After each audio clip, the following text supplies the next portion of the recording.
Malgré cette gentille déclaration d'égalité,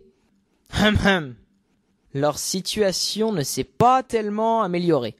Aussi, le matin du 5 octobre, un cortège de femmes, suivi d'une grande partie du peuple parisien, marche sur Versailles pour aller demander du pain sous les fenêtres du roi.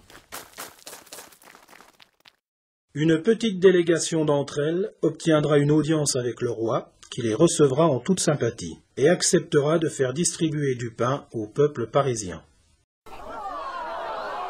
Tu m'étonnes, c'est pas comme s'il avait la moitié de Paris sous ses fenêtres, prêt à le pendre par les pieds s'il avait dit non.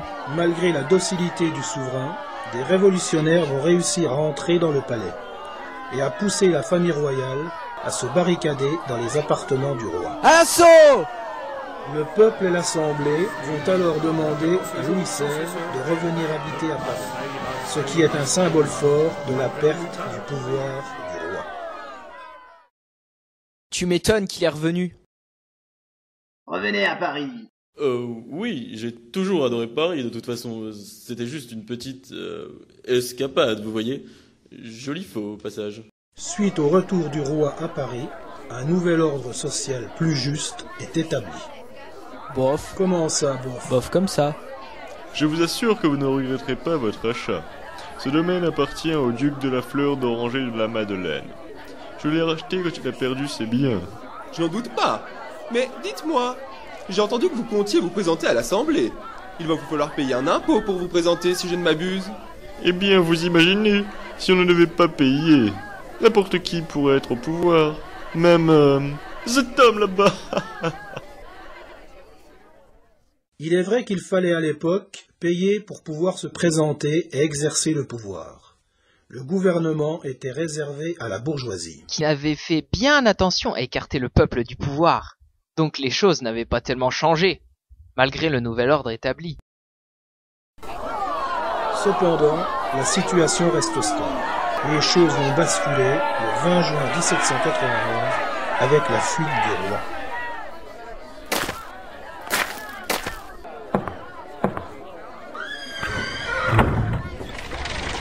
Ce carrosse qui transporte la famille royale fuit vers Metz, où il doit retrouver les nobles qui ont aidé à préparer sa fuite.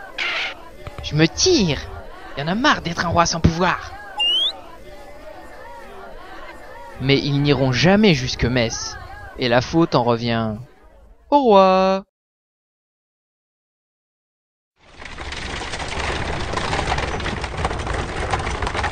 Stop, que l'on s'arrête. Oh, une prime verte. Retardant lui-même son escorte, il loupera son changement. De carrosse, hein, pas de train. À Varennes, il est reconnu et arrêté. Pour haute trahison envers l'État, le roi est déclaré coupable et condamné à la guillotine. Condamné à une voix de majorité, celle de son cousin, le duc Louis... Louis comment déjà? Bref, Louis Truc d'Orléans.